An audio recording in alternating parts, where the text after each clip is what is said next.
Welcome, everyone, to a special episode of SaaS Backwards that's also a webinar. Your $1 million plus media budget deserves better. Our guest today is Courtney Hiller, founder of All Points Agency, a performance marketing agency for ambitious brands, and our partner in media buying for clients of Austin Lawrence Group. Welcome to the webinar and the podcast, Courtney. Thank you so much. Great to be here. Well, we're excited to have you here and to share some of the best practices that we've worked on together for our shared clients.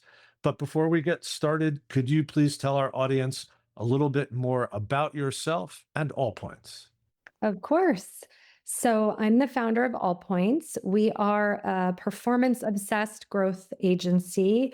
We're a little different than other agencies because we're really rooted in the timeless principles of great marketing, but we're bringing that to the era of today. My background is in cross-cultural communication and international marketing. So my passion is really in applying those principles to different brands, figuring out who their niche audiences are and how to speak to them most effectively across the digital spectrum. Awesome. Thank you. And for those that don't know me, my name's Ken Lempit. I'm president at Austin Lawrence Group, and we're an agency that helps SaaS CEOs and GTM leaders to accelerate growth and enhance their profitability.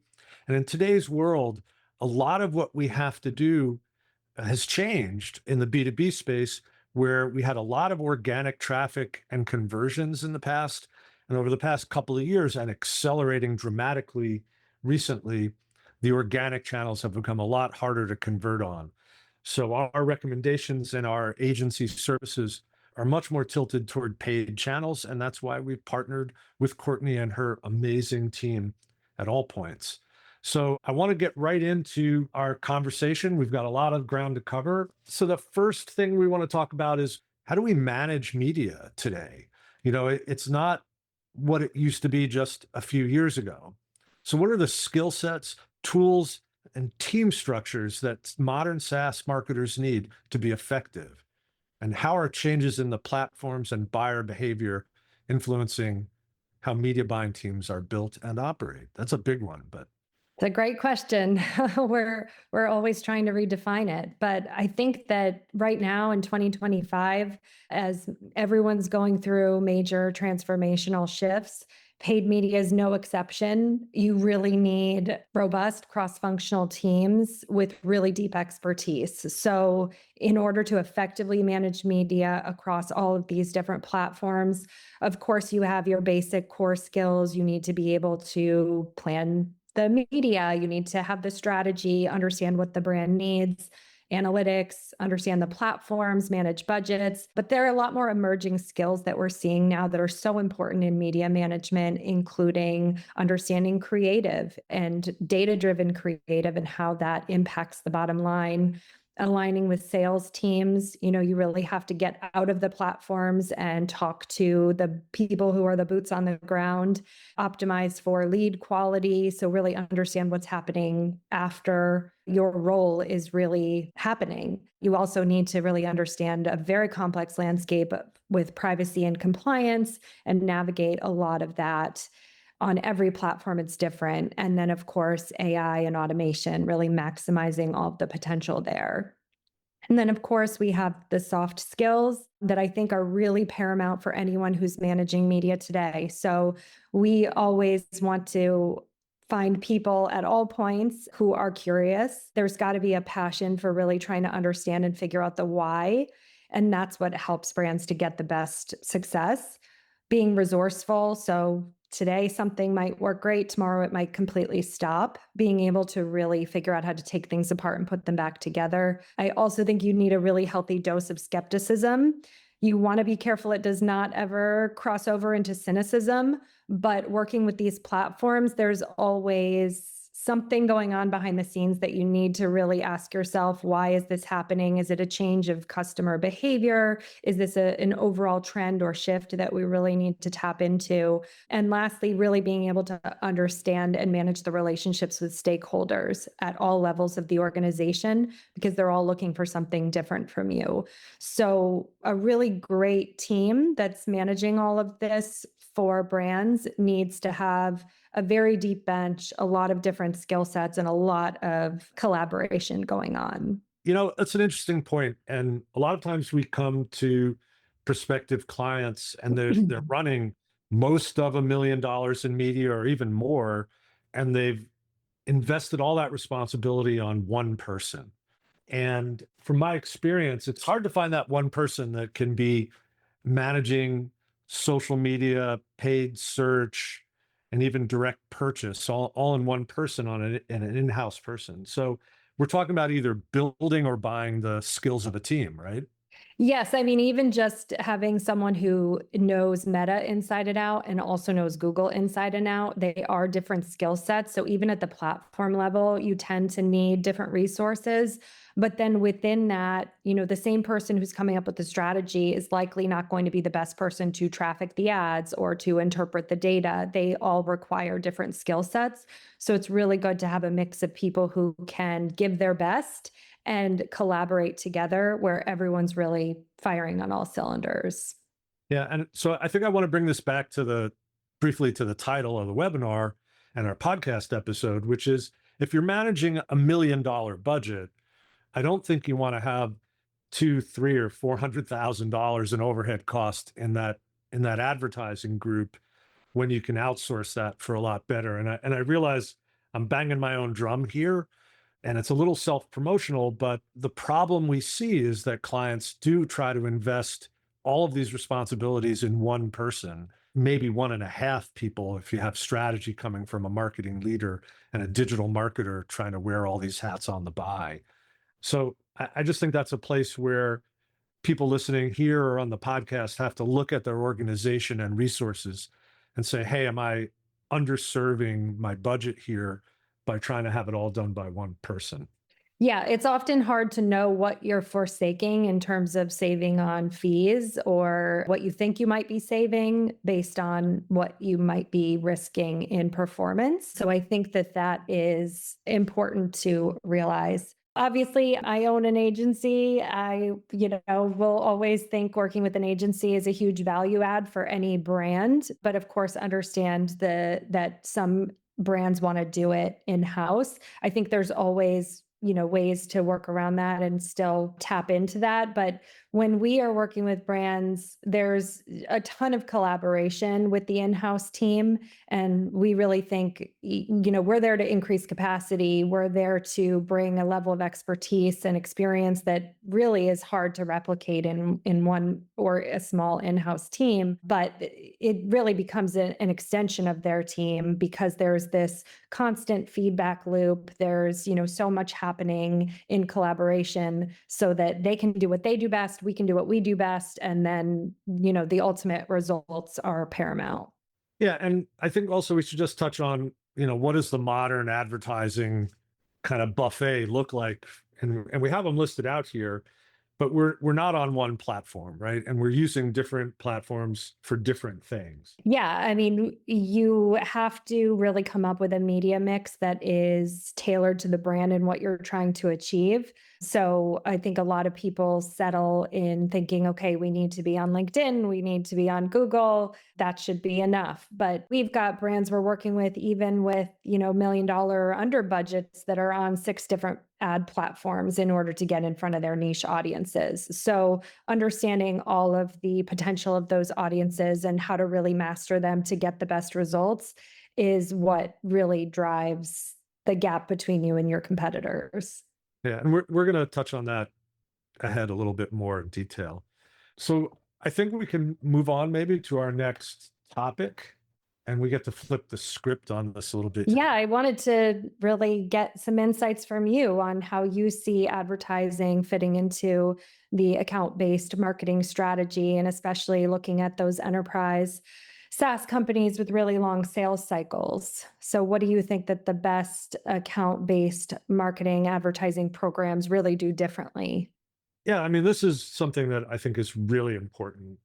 We're big followers of a guy named Kyle Poyar, who, if listeners aren't familiar with him, he used to be at OpenView Venture Partners. He's started his own venture capital firm and is still publishing on Substack. Amazing insights. And his go-to-market framework, or how he's visualized it, I think is really important, where most enterprise SaaS companies, especially the firms we do the most business with in the 20 to maybe $100 million range, their addressable market and ICP lives within 2 to 3,000 firms, maybe 4,000 firms. And if they have 10 or 15 salespeople, that's a very manageable size prospect base to be doing outbound motions against. And the account-based marketing and the advertising component of it have to really align with how they're strategizing against those few thousand prospects. There's the top 200 or 300 that they really want to do business with. That's sort of their strategic accounts, usually called that in the organization. And then there's a kind of an always changing group of accounts that are demonstrating a high degree of intent. And when we did our prep, Courtney, we were talking about that's the first party kind of data, the data we see on our website, it's in our CRM. And we know that these people have started to act in ways that make them possibly suspects. They're not necessarily prospects yet, but they're engaging with our content. They may have even had a phone call or a meeting or a demo with one of our BDRs. So they're beginning to look like prospective clients. And from an advertising standpoint, we want to drive ads to them to help them to keep us in mind, right? It's our job to stay top of mind because they're probably looking at 2 or 3 solutions in a category, not just one. And we know it's not just the individual that has done the activity, but there's a buying team. So the work of sales and marketing and advertising would be to make sure for the accounts that are demonstrating some intent, some interest, that we start building out our CRM with all the contacts that we think could be involved in a buying decision and start getting content in front of them. And then also have the BDRs doing outreach to the wider group of people who might be interested. So when we look at that wider group, they're also not all the same. The interests of the CFO are going to be different from the interests of the CEO or a head of sales or a head of manufacturing. So we want to make sure that we have creative from an advertising standpoint, from a content marketing standpoint, from an email marketing standpoint, and for the playbooks the BDRs are using, they're all tuned to those different personas, and that we keep top of mind by using a retargeting form of advertising, which is kind of like if you've shopped for, a tennis racket or shoes online, and then you go on the New York Times, you'll see that ad following you around the internet. We want to do that same kind of work. And we want to make sure that at the end of the day, we're tying back that activity, that investment in email and in advertising to our people getting into the pipeline.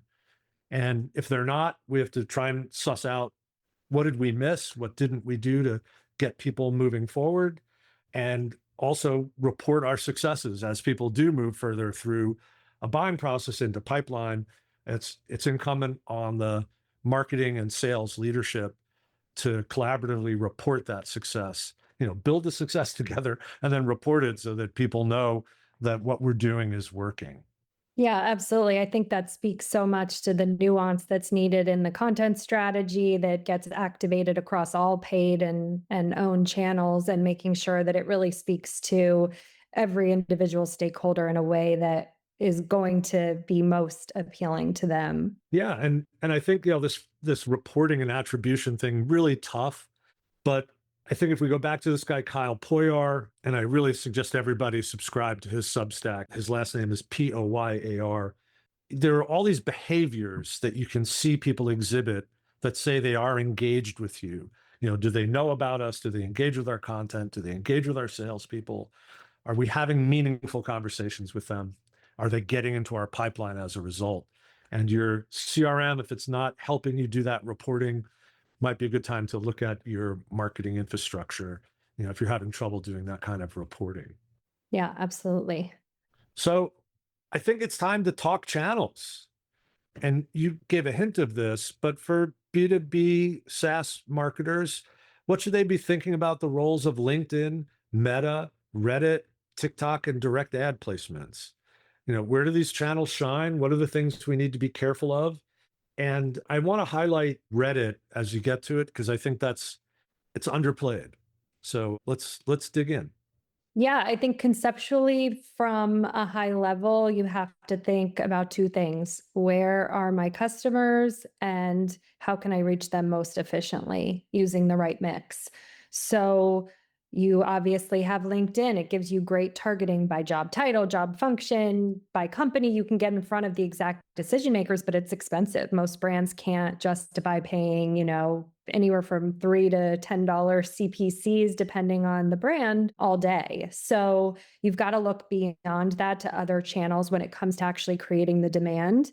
So there are certainly some brands where Meta is a great option. You can get broad reach, you can get lower CPMs depending on the objectives that you're selecting. TikTok is even a fit for some because of storytelling, but there's fast creative cycles there. You've got to really be able to support it. So it's not right for everyone because you need to really be able to churn out content. And then Reddit, as discussed, it's really a wonderful emerging platform that helps you to really get in front of those people who are very passionate about what you're selling and how it's related to them because of all of the unique communities on there.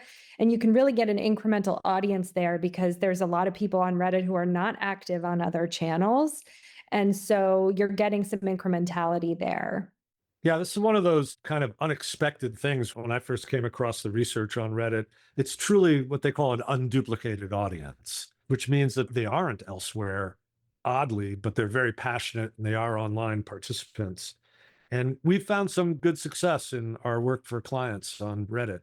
Yeah, it's definitely one of my favorite platforms nowadays because it's really community based, it's interest based, you can do some contextual advertising there in a way, but I think that it is one of the more challenging ones because Redditors do not like ads, and so it's a big challenge for us to make sure that those ad experiences feel like they are helpful in some way, that they don't take away from the platform, and that they really add value. Yeah, I think though it's the important thing is that this is an opportunity like Facebook and Instagram were maybe 2 or 3 years ago, where B2B advertisers started, like there were some very early days, early adopters there, and they had a big jump on their competitors because people were saying, why would I want to do B2B advertising on Facebook? And now I don't see any B2B ad plans that don't consider Meta and even TikTok. It's kind of an interesting opportunity of the things that are available to us. Yeah, absolutely. And as AI gets integrated more and more into these platforms, there really are even more opportunities to get in front of super niche audiences across all of them. We also always really like to include some element of programmatic advertising, whether that's display, native, even CTV, streaming audio. It really allows you to build awareness at scale. So you're really able to get in front of your audiences as typically more of an upper funnel play, but for brands with long journeys, this can really help to build that awareness and drive that consideration while managing overall ad costs because your CPMs are typically going to be much lower. You can get in front of people at a greater propensity for less money. When we see it as part of a media plan, we can see it drive down overall CPCs on other channels because we're more likely to get the click when someone is comfortable with the brand. They've seen the brand name in places that they know and trust. I want to like hover on the brand versus performance for a little bit. What's your coaching to clients about investing in brand awareness, brand building ads? Yeah, it's funny because I own a performance marketing agency, but to me, you can't separate brand from performance anymore. You can't only focus on the bottom of the funnel. That leads us to Google. You've got that bottom of funnel capturing demand there. That's where the hand raisers are. So you always want to maximize that as much as possible. If there are people searching for what you want, you want to make sure that you're capturing that. But overall, we've really got to expand beyond the thought of thinking we're going to get an ad in front of someone, they're going to click, they're going to sign up, they're going to become a customer. And, there's just so much complexity to it. So I think having that brand focus is so important because it could be, 6 to 9 months or longer before someone actually is ready to make that Google search and convert. And you're going to be able to win them so much more easily if they are aware of the brand and they have some confidence and trust in it. Yeah, I'm gathering some research on this topic. There are people that have been publishing research recently on the impact of brand awareness, brand advertising on performance. And if anyone who's listening would like us to share that, maybe we'll share links to that in the webinar recap and also the podcast distribution, because I think it's a truly underappreciated aspect of driving down the cost of conversions. Just people don't appreciate it. They want to go right to the fruit without planting the seeds. Yeah, great analogy. And then, of course, we have direct buys. So we incorporate these into media mixes as often as is needed and relevant and where the opportunities are. But we really want to reach those stakeholders where they're seeking expertise that's really, relevant to their industry, to their trade. We want to make sure that we're maximizing those opportunities and getting that shared reputational capital of being on a trusted publication. And often those are more direct relationships. So when we're building a media strategy, it has to be personalized. It has to really be adaptable because we need to reach those audiences and we need to figure out the way to maximize the overall budget. Even if you have $1 million budget, that can go really fast across these channels. So we need to make sure we can maximize the amount of people that we reach and get them to do the end result that we're looking for at the most efficient cost. Absolutely. So why don't we move on? This was a big surprise for me in the last, 6 to 9 months.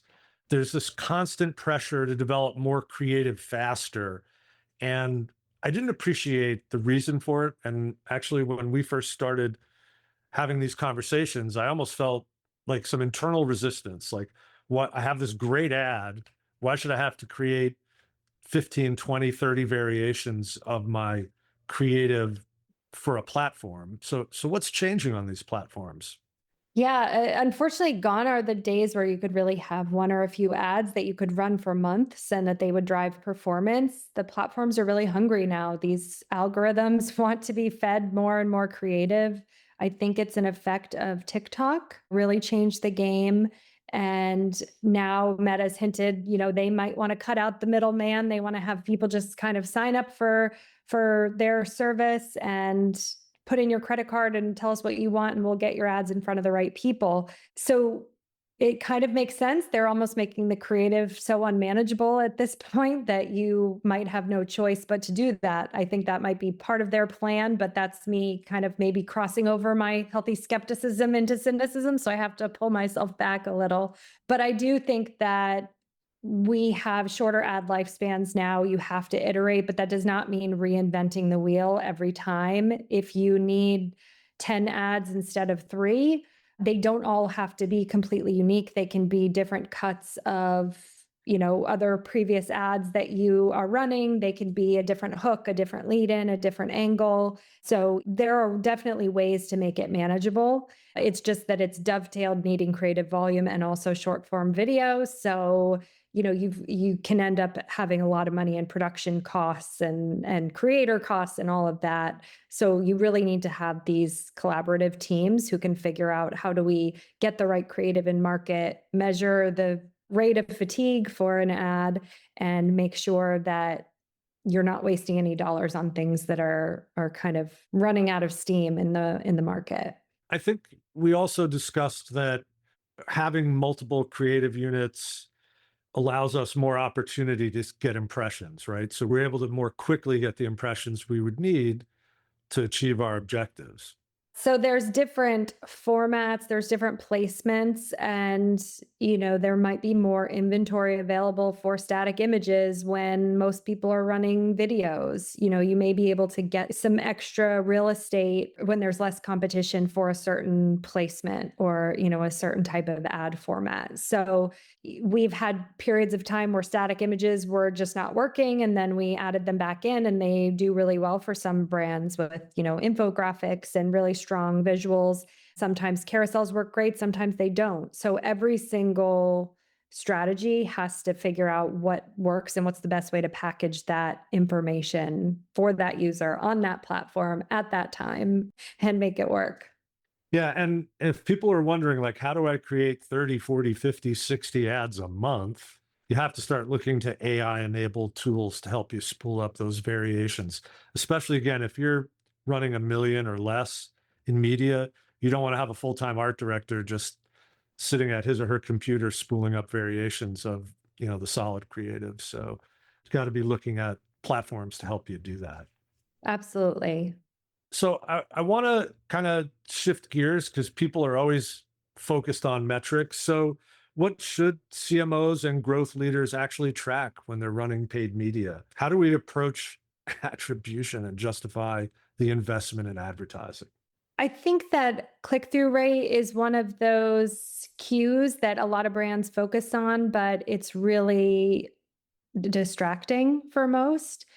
Even looking at a cost per lead, cost per conversion, that doesn't really help you on a day-to-day basis to get the best results and optimize for efficiency. Overall, I think brands end up with too many KPIs. So I think you really need to have 1 to 2 primary KPIs that are your true north and 2 to 3 secondary that are directional.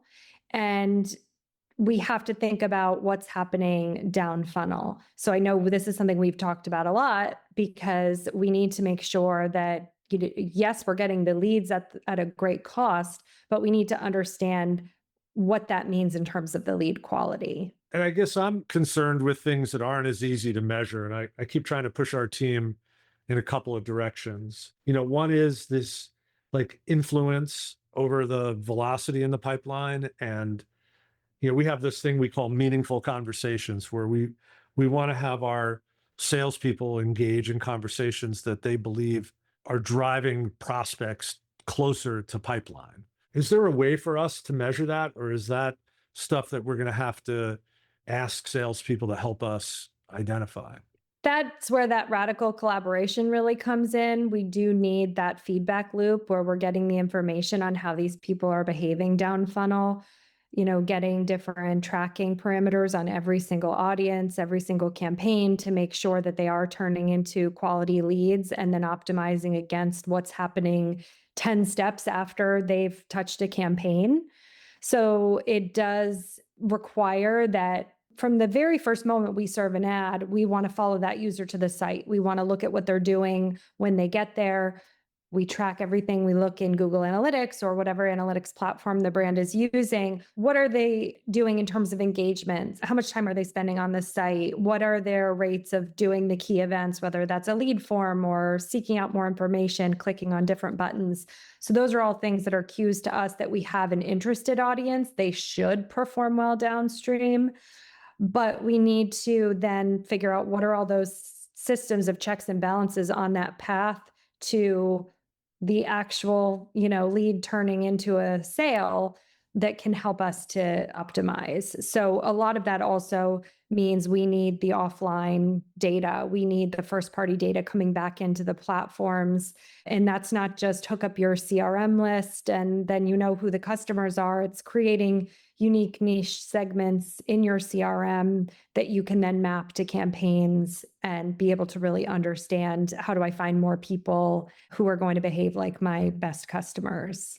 Right. And that might either be a little bit of custom integration work, like with a Zapier, or we'd have to upload results to the Yep. platforms, right? Yep, absolutely. But it is so integral and it really makes a big difference. And that helps the AI in all of these platforms, which is becoming an increasing part of the platforms, to really be supercharged and to get better results. Yeah, and I think you've mentioned something that's really important here, and it's a question we get asked. How do we integrate more AI into our marketing? And I think the platforms are doing a lot for us on the advertising side, right? They're leaning in intensely into making their platforms more effective through their own AI development, investing hundreds of millions, if not billions, in that. Yes, absolutely. And they are making it hard to opt out of some of those things sometimes that that you want to opt out of, because by the time we're trafficking an ad, it's been approved by a client, it's got the right creative, it's got the right ad copy. We don't want to add in 10 more AI generated ad copies at the moment of publishing, because then it needs to go back to the client for a review. So there's a lot of fluff in there that are like new bells and whistles for AI in these different platforms. Some of them are great and very helpful. Some of them don't work for all brands. But there's also the outside of the platform AI, using ChatGPT or Claude or Gemini to come up with different storyboard ideas, different hooks, different angles, different value propositions, and then feed that into the overall creative and storytelling strategy. Awesome. Yeah. And we're also even seeing a little bit of the VO3 video coming into B2B advertising. Some of it's purely for shock value, but I think some of it's actually pretty good. Yeah. I think I'd like to move on to kind of our last topic, and we sort of started to discuss it here. But attribution is really important. It's managing expectations in an organization, and the sales cycle for our clients, the ones that we typically work with, are enterprise solutions that take 6 to 12 months to get a deal done. So how do we keep people's attention over that time frame and justify the investment in advertising? Well, I have to take some responsibility for brands still thinking that they can fully attribute everything, because as digital marketers, we really set that stage, 10, 15 years ago, telling people this is the whole value of digital. We can track and tag everything and we can know exactly what's happening. It's just, it's not the case anymore. It gets murkier and murkier. So I think we have to really just accept that we can't see that full picture, and we have to be better at making sense of incomplete data and of disparate data. The in-platform data is always going to be important. It's always going to be what we're optimizing against and what's going to judge how much we're paying for every ad, but it is still directional as part of an overall strategy. We have to have those open channels of communication with the stakeholders, with the sales team, to really understand what's happening after the campaigns are served. And whenever you have long customer journeys, that really does necessitate having those very sophisticated optimization strategies that are taking a lot of offline and post-campaign data into account. So what's happening down funnel? How is that information getting back up to the people who are managing the campaigns? And it really requires that the people who are managing those campaigns really care, that they understand that the brand success is their success as well. And I think that that's really, kind of going back to the first slide and the skills that you need to have as a media manager. If you aren't able to connect those dots and really understand what's happening after the point of the campaigns being served, there's no way to succeed in this spectrum. So we have to make sure that we're creating that feedback loop. And every brand call, we always start with a temp check on how things are going with the brand. How are we tracking towards the bottom line? How are the close rates and all of that? Because that's what helps level set what's happening with the media strategy. Yeah, I mean, it makes a lot of sense that if we're not getting good feedback from the sales team, we're going to think we're doing a good job, but we won't know for sure.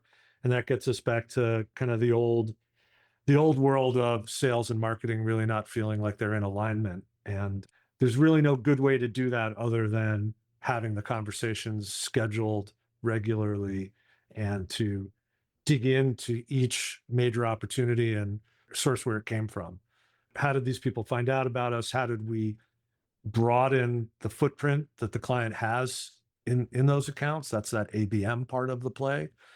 So we have one really engaged champion even, but we have to go beyond him or her to all the people that are going to influence a decision, which, people are saying could be as many as 20 or more influencers into a buying decision over that 12-month period.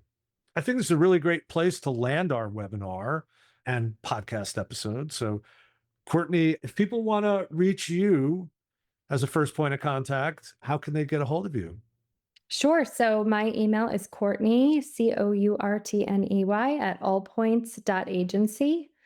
And that's usually the best way to get in touch with me. You can also connect with me on LinkedIn, Courtney Hiller. I should be there among some other options, but you probably would recognize me. Yeah, and you're using one of those new fancy URLs, .agency. Very cool. Oh, yeah. Yeah. Hard to get a good domain name these days. It is. Absolutely. Folks want to reach me. I'm on LinkedIn/Ken Lempit. My email's kl@austinlawrence.com. And the website for my demand generation agency for SaaS firms is austinlawrence.com. If you haven't subscribed to the podcast yet, SaaS Backwards is available wherever podcasts are distributed. And we also post our videos on YouTube, full episode, as well as some great shorts. Courtney Hiller, thanks so much for being here. And to our audience on the webinar, thanks for joining us. Thanks for having me.